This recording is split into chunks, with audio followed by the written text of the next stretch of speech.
नमस्कार दर्शकों, आज दिनांक 11 मई 2026 है। दर्शकों, पहले आपको बता दें कि लगभग पिछले एक महीने से एविलैंड मीडिया इनएक्टिव था। उस पर कोई न्यूज़ एंड रिपोर्ट्स पब्लिश नहीं हो रहा था क्योंकि मैं उस समय आउट ऑफ अंडमान था। अब वापस आ चुका हूं और प्रयास करूंगा कि एविलैंड मीडिया को फिर से कंटिन्यू करें।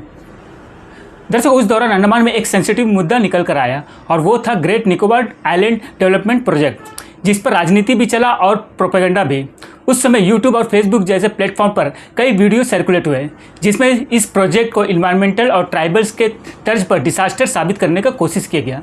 कुछ वीडियो में तो ऐसा था कि ये प्रोजेक्ट ग्लोबल वार्मिंग को बढ़ाएगा और अर्थ प्लेट्स को अफेक्ट करेगा। कुछ में तो प्रोजेक्ट को पूरे अंडमान का डिसास्टर बता दिया गया था। लेकिन दर्शकों, हर मुद्दे और कहानी के कई पहलू होते हैं। सिर्फ एक पहलू के जरिए सच्चाई लोगों को पता नहीं चल पाएगी। और हम इस रिपोर्ट में ग्रेट निकोबार प्रोजेक्ट के नेगेटिव और पॉजिटिव दोनों एस्पेक्ट्स यानी पहलू को आपके सामने रखेंगे, जिससे आपको पूरी जानकारी हो। Great Nicobar island development project के अंडर एक बहुत बड़ा इंफ्रास्ट्रक्चर बनेगा, जिसमें मुख्य रूप से 14.2 मिलियन TEU कंटेनर टर्मिनल है, एक इंटरनेशनल एयरपोर्ट है, पावर प्लांट है और टाउनशिप है। प्रोजेक्ट का कॉस्ट लगभग 85,000 करोड़ है और कंप्लीशन टारगेट 2045 तक का है। International container transshipment terminal Galathea bay पर बनेगा। इंटरनेशनल एयरपोर्ट सिविल और मिलिट्री दोनों के इस्तेमाल के लिए बनेगा। टाउनशिप 16,610 हेक्टेयर लैंड पर बनेगा, जो कि इकोनॉमिक जोन को सपोर्ट करेगा और उसमें कैसीनो जैसे कई चीज़ें इंक्लूड्स होंगे और एक 450 मेगावाट्स का गैस और सोलर बेस का पावर प्लांट बनेगा। यह प्रोजेक्ट कैम्बल बे, गलातिया बे और पूरे साउथर्न पॉइंट को अफेक्ट करेगा क्योंकि वहीं पर इंफ्रास्ट्रक्चर डेवलप होंगे। अब चलिए बात करते हैं इस प्रोजेक्ट के एस्पेक्ट पर। पहला हम नेगेटिव एस्पेक्ट को लेते हैं, जिसको मुद्दा बनाया जा रहा है, और वो है निकोबार के इकोलॉजिक डैमेज और ट्राइबल्स राइट्स का। हाँ, ये सही है कि इस प्रोजेक्ट के कारण इकोलॉजिक पर इम्पैक्ट्स होगा। लार्ज स्केल पर पेड़ों का कटाई होगा। हमारे अनुमान के अनुसार 9.64 लाख तक का पेड़ काटे जा सकते हैं और उसमें मैंग्रोव्स और अन्य चीज़ों को इंक्लूड कर दे तो 16 से 18 लाख तक के वनस्पति पर असर पड़ सकता है। आपको बता दें कि ये आकलन हमारा पर्सनल है, इसका ऑफिशियल जानकारी हमें प्राप्त नहीं हुआ है। उसी के संदर्भ पर स्पीसीज और वन प्राणी भी इफेक्ट होंगे और समुद्री जीव जैसे टर्टल और कोरल्स प्रभावित हो सकते हैं। इस प्रोजेक्ट के लिए कुछ लैंड लोगों से एक्यूर किया जा रहा है तो कुछ फॉरेस्ट एरिया से लिया जा रहा है।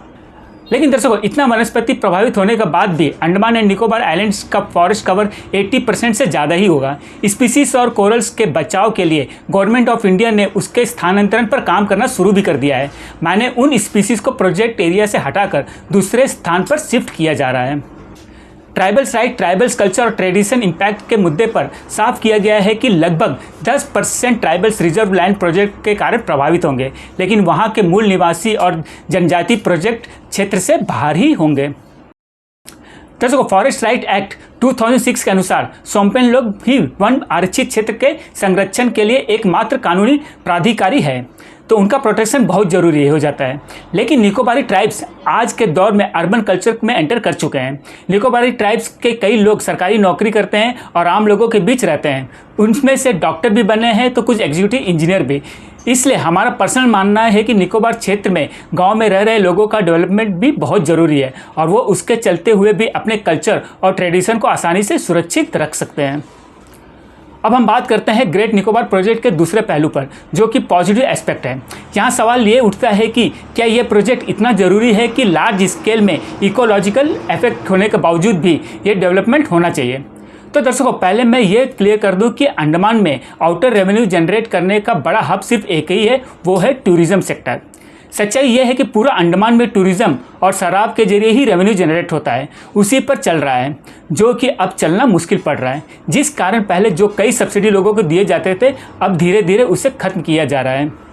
अंडमान में जॉब अपॉर्चुनिटी बहुत कम है, तो अंडमान में job generate, business opportunity generate और आउटर रेवेन्यू जनरेट के मामले में इस तरह के डेवलपमेंट बहुत ज़रूरी है। अगर इस तरह के बड़े हब अंडमान में डेवलप होंगे तभी अंडमान का अपना रेवेन्यू जनरेट में बढ़ोतरी हो सकता है और युवाओं को जॉब और व्यवसाय का अपॉर्चुनिटी मिल सकता है और साथ में अंडमान का सामरिक आइडेंटिटी बढ़ सकता है। दूसरा है प्रोजेक्ट लोकेशन का सामरिक एस्पेक्ट। तो दर्शकों, यहाँ पर मैं एक इंटरनेशनल घटना का उदाहरण देना चाहता हूँ। हाल में अमेरिका का मनमानी पूरी दुनिया ने देखा। वेनेजुएला के प्रेसिडेंट को उसी के देश से किडनैप करके बंदी बना लिया गया, ग्रीनलैंड पर अपना दावा ठोका और डेनमार्क को धमकाया, क्यूबा को धमकाया और लास्ट में ईरान में इलॉजिकल बहाना से हमला कर दिया, जो वार आज भी चल रहा है। और इतना सब होने पर यूएन जैसे संस्थान बेमायने से साबित हो रहे हैं, जो सिर्फ नाम का ही है, और पूरी दुनिया सिर्फ क्रिटिसाइज करती रह गई। ईरान को अपना युद्ध खुद ही लड़ना पड़ा। इस घटना से ये साफ हो गया है कि जो देश ताकतवर है वही शांतिपूर्वक रह सकते हैं और सर्वाइव कर सकता है। तो दर्शकों, ग्रेट निकोबार प्रोजेक्ट डिफेंस के नज़रिए से भी बहुत महत्वपूर्ण है। जिस लोकेशन पर डेवलपमेंट हो रहा है उसी के पास इंटरनेशनल रूट भी है। अगर ये प्रोजेक्ट तैयार हो जाता है तो उस रूट पर इंडिया का दबदबा कायम हो सकता है, क्योंकि उस रूट पर इंडिया का गतिविधि बढ़ जाएगा। आप सोच रहे होंगे कि कैसे? सिंपल सी बात है, होर्मुज इंटरनेशनल रूट है, लेकिन आज उस पर दबदबा ईरान का है, क्योंकि उस रूट पर ईरान का गतिविधि ज़्यादा होने के कारण होर्मुज का कंट्रोल ईरान के पास है। और पूरा अंडमान जिस लोकेशन पर है, ये ज़रूरी पड़ जाता है कि अंडमान सुरक्षित रहे, और अंडमान सुरक्षित न रहा तो इसका असर पूरे इंडिया पर पड़ेगा। अब हम बात करते हैं कि इस प्रोजेक्ट को लेकर फैलाए गए प्रोपेगेंडा पर।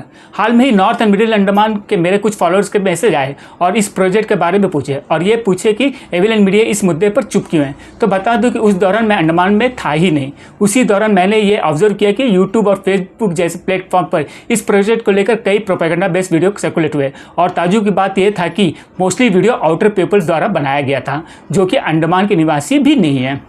और सभी वीडियो में इकोसिस्टम डैमेज, ट्राइबल्स राइट्स और अंडमान के बर्बादी का भ्रम फैलाया गया। कुछ पॉइंट्स तो हास्यास्पद भी थे, जैसे एक वीडियो में दावा किया गया कि इस प्रोजेक्ट के कारण पूरी दुनिया का ग्लोबल वार्मिंग बढ़ जाएगा। एनीवे दर्शकों, इस रिपोर्ट में प्रोपेगेंडा के कुछ पॉइंट्स को क्लियर करना चाहूँगा। पहले, इस प्रोजेक्ट से अंडमान बर्बाद नहीं होगा। हाँ, थोड़ा इकोलॉजिक पर असर पड़ेगा, लेकिन गवर्नमेंट ऑफ इंडिया उस पर भी काम कर रही है। इस प्रोजेक्ट के बाद भी अंडमान में 80% से ज़्यादा फॉरेस्ट होंगे। तीसरा था, इतना लार्ज स्केल में पेड़ों की कटाई के कारण अंडमान का इकोसिस्टम ही बर्बाद हो जाएगा। तो इस मुद्दे पर बता दूं कि इस प्रोजेक्ट के लिए कुछ लैंड को लोगों से एक्यूर किया जा रहा है, तो कुछ फॉरेस्ट एरिया का इस्तेमाल किया जा रहा है। इस प्रोजेक्ट के बाद भी अंडमान एंड निकोबार आइलैंड में 80% से ज़्यादा फॉरेस्ट कवर एरिया होंगे, लेकिन मैं फिर भी इतने लार्ज स्केल पेड़ कटाई के पक्ष में नहीं हूँ। इसलिए हमारा प्रशासन से अनुरोध है कि इस प्रोजेक्ट के दौरान ही अंडमान में एक मुहिम चलाया जाए, जिसमें लार्ज स्केल में प्लांटेशन किया जाए। और मेरे अनुमान से 20 से 30 सालों में प्लांट यंग पेड़ के रूप ले लेता है, तो ये प्रोजेक्ट कंप्लीट होते होते आज के नए लगाए हुए प्लांट्स उस समय तक ट्री में कन्वर्ट हो सकते हैं।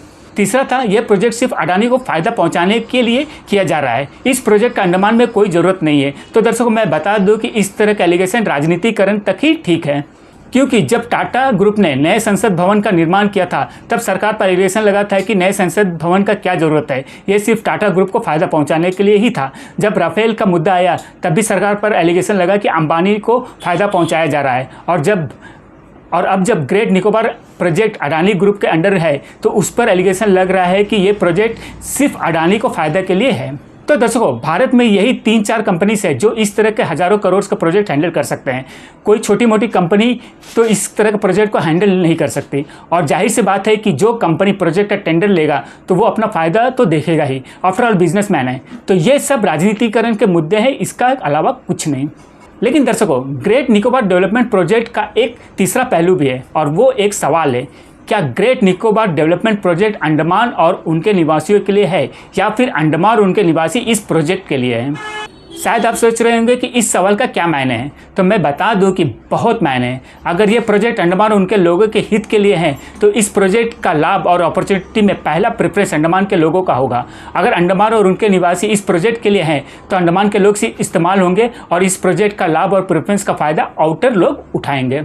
ये सवाल मेरे जहन में इसलिए आया क्योंकि हाल में NH4 कंस्ट्रक्शन का मुद्दा, डीम्ड यूनिवर्सिटी का मुद्दा और कोविड पीरियड में इस्तेमाल किए फंड का मुद्दा ये दर्शाया कि अंडमान प्रशासन द्वारा लोगों के हितों को अवॉइड किया गया, उनके कंसर्न को अवॉइड किया गया, चीज़ों को ट्रांसपेरेंट नहीं रखा गया, और इस प्रोजेक्ट को भी प्रशासन द्वारा ट्रांसपेरेंट नहीं रखा जा रहा है, जो शायद हो सकता है कि आगे चलकर ये प्रोजेक्ट भी अंडमान के लोग और प्रशासन के बीच संघर्ष का कारण बने। और ये प्रोजेक्ट इतना बड़ा है कि अगर इस बार अंडमान के लोगों के हितों को अवॉइड किया गया तो ये उनके लिए किसी डिसास्टर से कम नहीं होगा।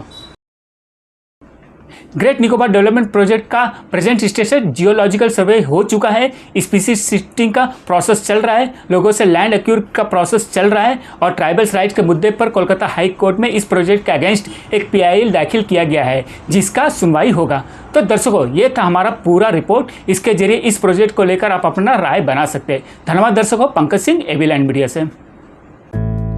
रंगत में online form filling, computer job works, e PAN का generate, job recruitment forms, agreement, affidavit, IGNOU admission, passport apply, learning and driving licence apply, vehicle fitness, road tax, insurance, open school admission regional price में करवाना चाहते हैं तो आइए AB land computer centre रंगत में।